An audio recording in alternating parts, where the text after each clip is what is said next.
Tous les week-ends, nous allons à la rencontre de personnes passionnées et qui font de leur métier ou de leur loisir un véritable plaisir qu'ils savent très bien souvent partager aux autres. C'est le cas d'un maréchal ferrant que nous avons pu approcher. Il s'appelle Florian Faury.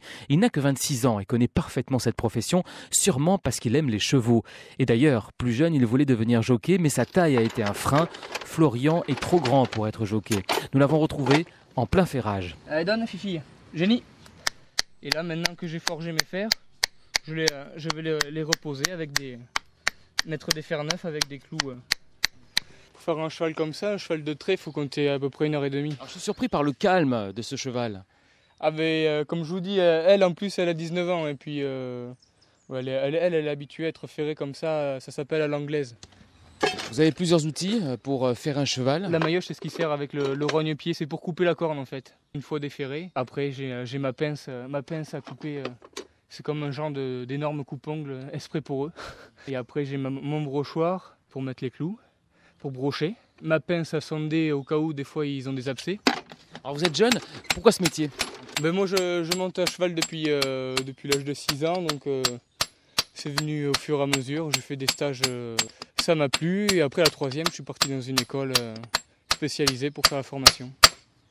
Parce que c'est un métier assez particulier. Ça court pas les rues. En Gironde, on est quand même assez nombreux, enfin disons qu'il y en a assez, mais dans des départements, le Gers, la Dordogne, le Lot-et-Garonne, il y en a déjà un petit peu moins, quoi. Ici en Gironde, il y a beaucoup de chevaux. Entre les écuries de course, de trot et de CSO, il y a de quoi faire. Vous aimez les animaux, les chevaux aussi, par même occasion, ça va sans dire. Il vaut mieux être passionné, oui. Moi, à la base, c'est plus pour l'animal. Et après, du coup, je voulais trouver un métier pour travailler avec. C'est venu un peu tout seul en faisant les stages. Au fur et à mesure, c'est parti comme ça. Quand on démarre, qu'est-ce qu'on apprend en premier ? D'abord à observer l'animal, peut-être, non ? Il y a beaucoup d'observations.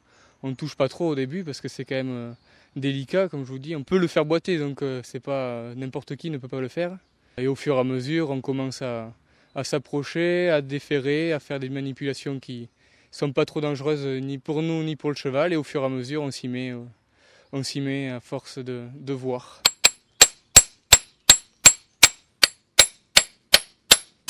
J'aimerais que vous m'appreniez à ferrer un cheval. Comment faire ? Quelle est la technique ? Déjà, ça se fait pas en un jour. Et non, après, apprendre réellement, il faut le temps. C'est pas un métier qui s'apprend en 2 jours, quoi. Donc, après, remettre un fer pour un randonneur, un professionnel, oui, ça c'est possible. Quand je conseille pour remettre les fers, si par cas il en perd en balade, s'ils peuvent, je dis de les remettre dans les mêmes trous, pour éviter justement d'aller dans la chair et de les piquer et de les faire boiter. Et pour se déplacer jusqu'à ses clients, Florian s'est équipé d'une camionnette avec à l'intérieur mini-forge, fer, ponceuse, dégorgeoir, dérivoire, maillotche et du coup, Florian Faury est autonome. Il parcourt jusqu'à 60 000 km. Nous sommes ce week-end avec un maréchal ferrant. Voici Florian Faury qui est en plein ferrage à Pessac. Il faut savoir que Florian peut se déplacer dans tout le département et peut aller en Dordogne ou Lot-et-Garonne. Il y a le déferrage, je fais le parage, c'est-à-dire que je coupe la corne qui a poussé pendant les 2 mois. Elle pousse beaucoup ou pas ? Ça dépend des chevaux, ça peut aller pour certains chevaux qui poussent presque pas entre 5 mm et des gros comme ça à 2 cm, 2 cm et demi. Ça peut dépendre de la qualité de la corne, du pré, de pas mal de choses. Donc après le déferrage, le parage, on met à plat avec la râpe, on met les fers à la taille du cheval, on les met à la forge. Après on les reforge à la forme du pied, on le met à chaud, c'est-à-dire on prend l'empreinte du sabot sur le fer et après on les refroidit et après comme je vous dis, comme je suis en train de faire là, on les broche, c'est-à-dire on met les clous, on les fixe et après on rive, c'est en quelque sorte les lacets pour nous. Quelle est l'étape que vous préférez le plus ? Le ferrage c'est un global, quoi. En tout cas, quand vous vous rapprochez de l'animal, du cheval, il faut le rassurer, il faut lui parler. Oui, il faut lui parler, bon, comme je vous dis, pour elle, c'est tellement l'habitude qu'il n'y a aucun souci. Après pour des chevaux plus peureux ou quoi, là il faut y aller tout en douceur, en parlant, en ayant des fois quelqu'un à la tête, s'il faut. Voilà, parce que ça peut être vif et on peut vite se prendre un coup de pied. Les clous sont assez longs. Oui, c'est mes clous les plus grands. Hein. Si je mettais ça sur un cheval de sport, ça n'irait pas. Hein. Ils font 6 cm. Ça dépend des clous de trait, mais ceux-là sont assez balèzes.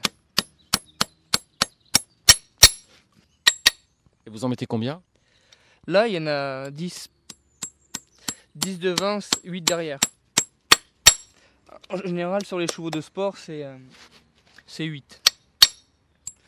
Mais bon, là, c'est proportionnel à la taille.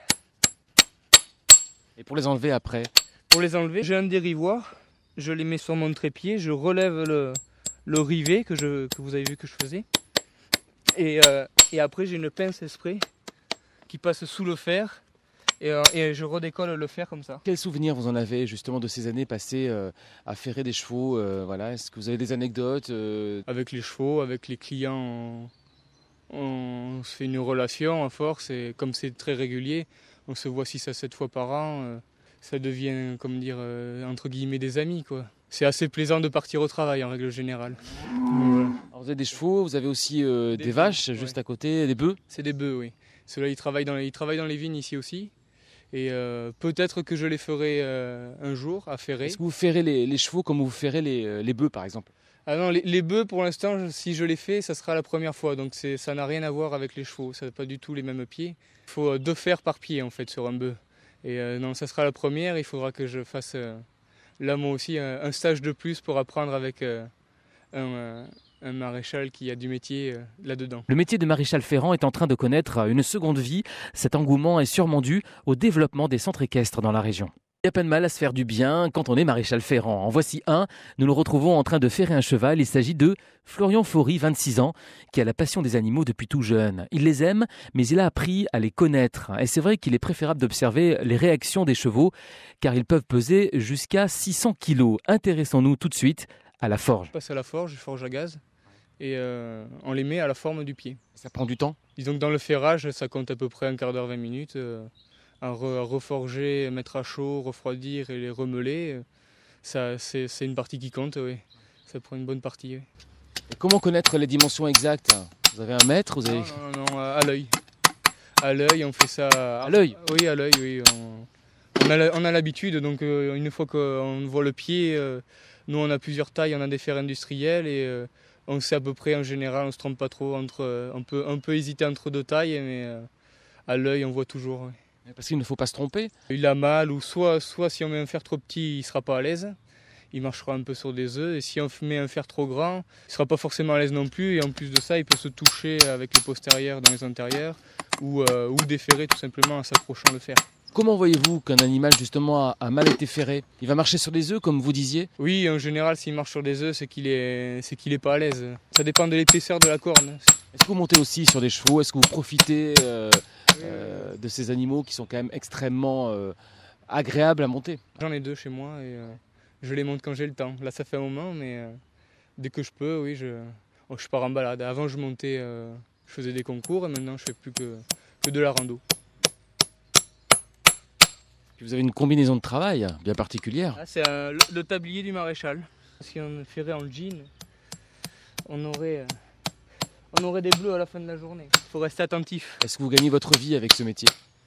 Oui. Après, il suffit d'être sérieux, d'avoir suffisamment de clients. Et si on gère à peu près le tout, autant au travail que les papiers, c'est un global, il n'y a pas de raison de ne pas en vivre. Et vos clients, ils sont basés sur la Cube, sur l'agglomération, ou alors sur la Gironde entière, sur l'Aquitaine peut-être même? Je fais toute la Gironde, surtout le sud Gironde, plutôt zone Bazas, Capsieux. Après, je monte sur Créon.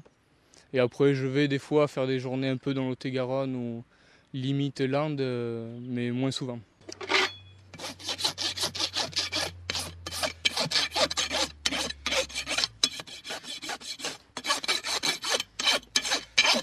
Allez, donne. Allez, Fifi. Et des fois, le cheval va résister un peu. Oui, bah, là, c'est parce qu'elle est un peu raide. C'est le temps qu'elle se déplie. C'est le matin, elle s'étire. Qu'elle se réveille un petit peu. C'est ça. Ils sont plus calmes le matin. Ils sont reposés, enfin, ils sont plus calmes dans leur tête. Les chevaux un peu speed, il vaut mieux les faire le matin. Ces animaux peuvent être craintifs, mais au bout de 2 à 3 visites, ils apprennent à comprendre et accepter la présence d'un maréchal ferrant. Florian Faury est maréchal ferrant pour de grands domaines. Il fait ce métier avec une réelle passion communicative. Derniers instants ce week-end avec notre maréchal ferrant que nous avons rencontré à Pessac. Il s'appelle Florian Faury. Nous l'avons dit, cette activité demande de l'attention et de l'observation. Il faut savoir anticiper les réactions de l'animal. C'est le cas de Ginny. Elle, vraiment, c'est la meilleure des... Vous leur parlez, ouais, avec un langage particulier? Oh, langage particulier, non, on leur parle doucement. Des fois, je leur parle presque comme si c'était une personne. Ils comprennent, ils écoutent. Vous avez quel âge? 26. Est-ce que vous voyez faire ce métier jusqu'à 65, 70 ans? Jusqu'à la retraite, quoi? De moi-même, j'aimerais bien, mais je sais que le physique risque de ne pas suivre jusqu'à 60 ans. Alors, comment gérer justement les années qui passent voilà, et cette faculté qui devient moins importante à faire ce métier? Eh bien, arriver à la quarantaine, ou enfin, du moins quand ça commence vraiment à trop tirer, il faut prévoir un peu une reconversion, ou du moins diminuer un peu le rythme de chevaux à la journée, quoi. Ils essayent de partir soit dans l'élevage ou la ferronnerie, le travail du fer. Toujours trouver un autre métier un peu à côté, ou faire moniteur s'ils veulent passer des concours. Le premier cheval que vous avez ferré? Le premier cheval, c'était au lycée de toute façon. On le remercie. Et oui, après, bon, quand j'ai ferré ma jument pour la première fois, c'est une jument qu'on a fait naître. Donc, Il faut être calme donc, il faut aimer la nature, c'est ça, être concentré. Ce sont les trois qualités requises pour faire maréchal ferrant, c'est ça? Les maréchaux de l'époque étaient un peu plus dans la brutalité, on va dire, entre guillemets, parce que les chevaux n'étaient pas considérés de la même manière il y a quelques années. Est-ce que c'est aussi parce que la société est devenue plus souple, ou que les loisirs ont pris plus de place dans la vie des gens? Ah oui, oui aussi, parce que maintenant il y a en équitation, c'est le 3e ou 4e sport en France. Après le foot et le tennis, il est dans les 4 premiers, donc c'est qu'il y a eu une sacrée évolution en quelques années. Est-ce que vous êtes girondin? Est-ce que vous êtes né ici dans le sud-ouest?